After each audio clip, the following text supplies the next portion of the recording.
The following program is a public access production of Highfield Hall and Gardens here in Falmouth, Massachusetts. Who assumes full responsibility for its content? The content of this program does not represent the views of Falmouth Community Television, which serves as a forum of community expression and offers TV training, production facilities, and channel time to all Falmouth residents and organizations. Today, I am happy to introduce Jelle Atema, who is a retired biologist from Boston University and the Woods Hole Oceanographic Institution and the Marine Biological Laboratory. He also studied flute performance under Jean-Pierre Rampal. And he's here today, the day before Valentine's Day, to perform for you his Flauto solo concert. So the first piece to play is Fantasia by Friedrich Kuhlau, a composer around 1800. It's a wonderful piece to start with because you really can get your technique under control before you get into the other pieces in the program.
This is the solo by Jacques Ibert, written specifically for solo flute, like all the pieces that we're playing here.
So the next three pieces are all from the Impressionist period in France in the beginning of the 20th century. The most famous one is by Claude Debussy called Syrinx. That's where we will start. Syrinx is a nymph who was desired by the flute god Pan and got in trouble for it, but the music is gorgeous. And the next two pieces are by Arthur Honegger. It's called Danse de la chèvre. And the last one is by Rudolf Escher. Rudolf Escher is related to M.C. Escher, the famous graphic artist that everyone is known about him. Rudolf is not so well known, but it's very lovely music. And then the last one is, did I overstate it? Arthur Honegger, the Dance of the Goat. So I'll mention it when I play the piece. First, Syrinx by Claude Debussy. You will see these pieces have a very different approach to what the flute can do.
The next piece is a piece by Rudolf Escher, Air pour charmer au Lézard.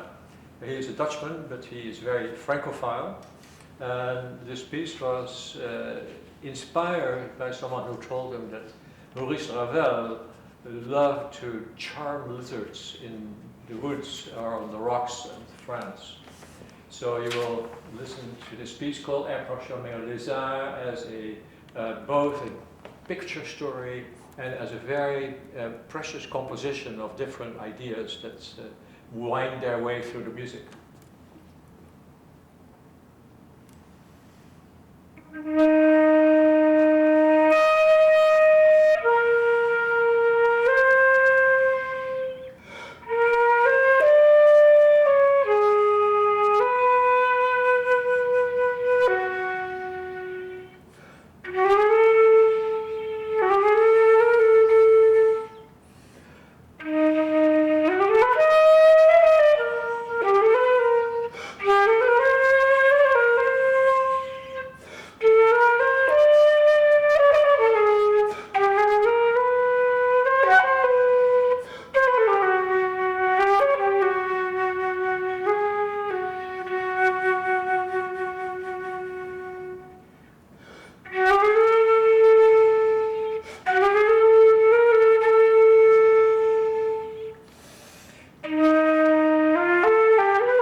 to complete this trio of Impressionist pieces, the Danse de la chèvre by Arthur Honegger. And so, in fact, you can imagine the goats jumping around in the mountains. Again, one of those picturesque pieces of flute music.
So after the Impressionist trio, 3 Baroque pieces, 2 of them by Bach and 1 of them by Philipp Telemann. But they knew each other, the Bach and the Telemann families. There was competition for cantor at the famous church in Hamburg, and both Telemann and Johann Sebastian Bach entered the competition, and Telemann won because he wrote more popular music. People were easier to please and understand his music. Bach has another interesting connection with Telemann because his second son, Philipp Emanuel, was actually named after Philipp Telemann.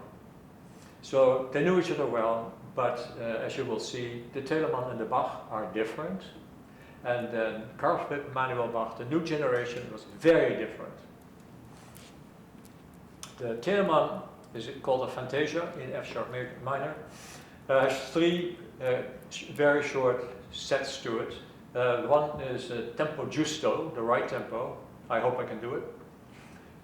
Presto and minuets.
Next I'll play two movements of the Johann Sebastian Bach Sonata, Sarabande and Bourreé anglaise.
So after these two true Baroque pieces, the next generation, Philipp Emanuel Bach,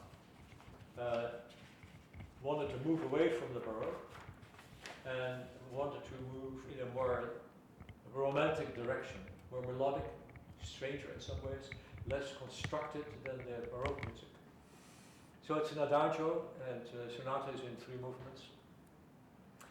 What you can hear is the attempts to break loose from the reins of the Baroque and to become literally a more romantic composer, but he doesn't quite succeed because it's not time for the romantics yet. They come after him.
And that was it. Thank you for joining us tonight. Why don't you tell us a little bit about how this came about? Yeah, it started out more than a year ago when you picked up on the notion that there might be music involved and that I had to have something to do with music while we were talking about an exhibit here by a former student of mine. So music, of course, is music to my ears and to yours as well, and we scheduled 3 concerts last winter in February, March, and the first 2 concerts in this beautiful environment went just fine, a good audience, and it was exactly what we were hoping for. But then came COVID, and the 3rd concert had to be cancelled, postponed fortunately, and that's what we're doing here. It's exactly a year later that we're back here, and the whole reason to be here in the first place for all these concerts is the acoustics of Highfield Hall. It is spectacular. It is so inspiring to do this. When I play the same music I'm playing here at home and practice, it is sort of dull, but it's good hard work, of course, because you want to really work the instrument. And then you go to a hall like this, and suddenly the world opens up. It is like even walking in the door, you hear it. It makes you happy. The music that comes out is enormously enhanced. I even have a feeling that the flauto itself is responding differently. That's, of course, probably my own imagination, but whatever it is inspiring for the music. And it's beautiful to hear even down the hall or on the 2nd or 3rd floor. Anyone who's been here to listen to live music knows that it is a totally different experience. And because we haven't had the good fortune of having live music here all during COVID, this is our first attempt to bring you live, although remotely, to the audience of Falmouth and to Highfield Hall. We hope we will have some things opening up, a little bit of the restrictions loosening up this year ahead, and we will have more music. I know I have things lined up, but of course we don't want to schedule things and then have to cancel them. Keep posted, visit our website. We welcome you anytime. So the following program is a public access production of Highfield Hall and Gardens, who assumes full responsibility for its content. The content of this program does not represent the views of Falmouth Community Television, which serves as a forum for community expression and offers TV, training, production facilities, and channel time to all Falmouth residents and organizations. Again, a big thank you to FCTV and especially to Jelle for your time of planning, presenting, and all of what you've brought to us today. Thank you. The pleasure is mine. It Take is care. wonderful. And Thank you hopefully so you'll much. be back again.